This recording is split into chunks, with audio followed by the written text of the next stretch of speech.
Hello बच्चों, मैं आज इस वीडियो के माध्यम से आपको कक्षा 10वीं के गणित का त्रैमासिक पेपर 2024-25 सॉल्व बताने जा रहा हूं। जैसा कि आप देख पा रहे हैं, क्वेश्चन नंबर 1 सही विकल्प दिया है। इसमें पहला नंबर है 14 और 12 का एचसीएफ कितना होगा। तो 14 और 12 का एचसीएफ होता है 2।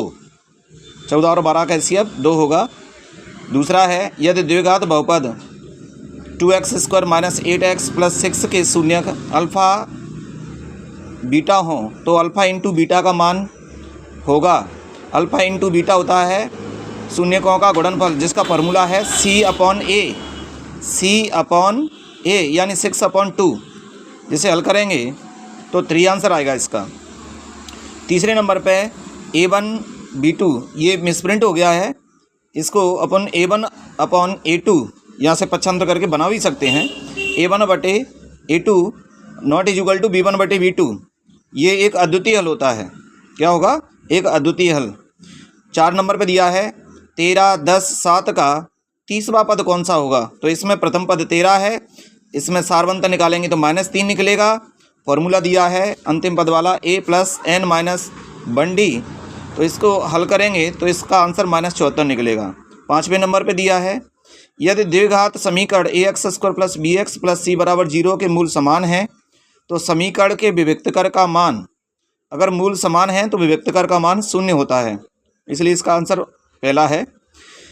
6वें नंबर पर दिया है किसी त्रिभुज में DE समांतर AB तथा CD = 3 cm और EC = 4 सेंटीमीटर और BE = 6 सेंटीमीटर है, तब DA होगा।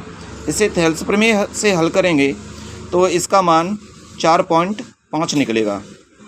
क्वेश्चन नंबर 2 रिक्त स्थान दिए हुए हैं। अंडरवुड में 1 - sin² थीटा आप देख पा रहे हैं cos थीटा होता है। द्विघात बहुपद में शून्यकों की अधिकतम संख्या, द्विघात में शून्यकों की संख्या 2 होती है। रैखिक समीकरण में 1, त्रिघात में 3। बिंदुओं 0, 5 और -5 0 के बीच की दूरी होगी 5√2। इसमें फॉर्मूला लगाएंगे अंडरवुड में x2 - x1 का whole square plus y2 - y1 का होल स्क्वायर। इसमें 14वां है यदि ABC समांतर श्रेणी में हैं तब B को A और C का समांतर माध्य कहते हैं। क्या कहते हैं? समांतर माध्य। 5वें नंबर पे है समरूप त्रिभुजों के संगत कोण बराबर होते हैं।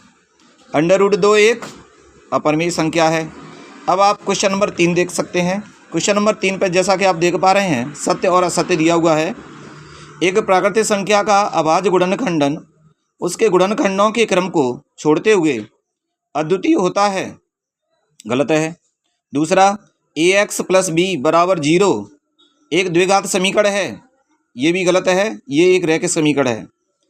यदि एक त्रिभुज के 2 कोण एक अन्य त्रिभुज के क्रमशः 2 कोणों के बराबर हों तो त्रिभुज समरूप होते हैं, सत्य। 4 पे दिया है किसी बिंदु P x y की x अक्ष से दूरी y निर्देशांक के बराबर होती है, सही है। 5वें नंबर पे दिया है 3, 6, 12, 24 एक समांतर श्रेणी में है, गलत है क्योंकि इनके सारवंतर समान नहीं है। यहाँ सारवंतर यहाँ 3 है, यहाँ 6 है, यहाँ 12 का सारवंतर है। सारवंतर समान नहीं है इसलिए ये समांतर श्रेणी में नहीं है। थेल्स प्रमेय को आधारभूत आनुपातिकता प्रमेय के नाम से जाना जाता है, सत्य है। बाई अक्ष से x का मान निकलेगा 4, ये रहा। और 1 + tan² थीटा sec² थीटा होता है और sec theta upon cosec theta इसको हल करेंगे तो tan थीटा आंसर निकलेगा। tan 60 का मान √3 है। रैखिक बहुपद की घात कितनी होती है? 1। समांतर श्रेणी का nवां पद A + n - 1D। अब क्वेश्चन नंबर 5 पे आ जाइए। एक शब्द या एक वाक्य में उत्तर देना है। यहाँ अंतर लिखा हुआ है, गलत दे दिया है। कौन से त्रिभुज सदैव समरूप होते हैं? समबाहु त्रिभुज सदैव समरूप होते हैं। AP दिया है 3, 5, 7। 81 में पदों की संख्या कितनी है? इसमें पदों की संख्या an वाला फॉर्मूला लगाएंगे an = A + n - 1D। तो पदों की संख्या इसमें 40 निकलेगी। कितनी निकलेगी? 40। द्विघात बहुपद x² + 7x + 10 के शून्यकों का योग, शून्यकों के योगफल का सूत्र होता है -b/a -b/a। तो -7 आंसर निकलेगा इसका, -7। संख्या 5005 का अभाज्य गुणनखंड लिखिए।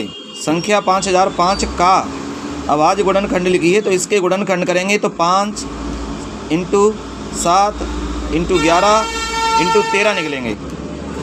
बिंदु -2 3 की कोटि लिखिए, कोटि बतानी है तो कोटि इसमें निकलेगी 3, क्योंकि कोटि x अक्ष पर होती है और x अक्ष पर y का मान 3 है।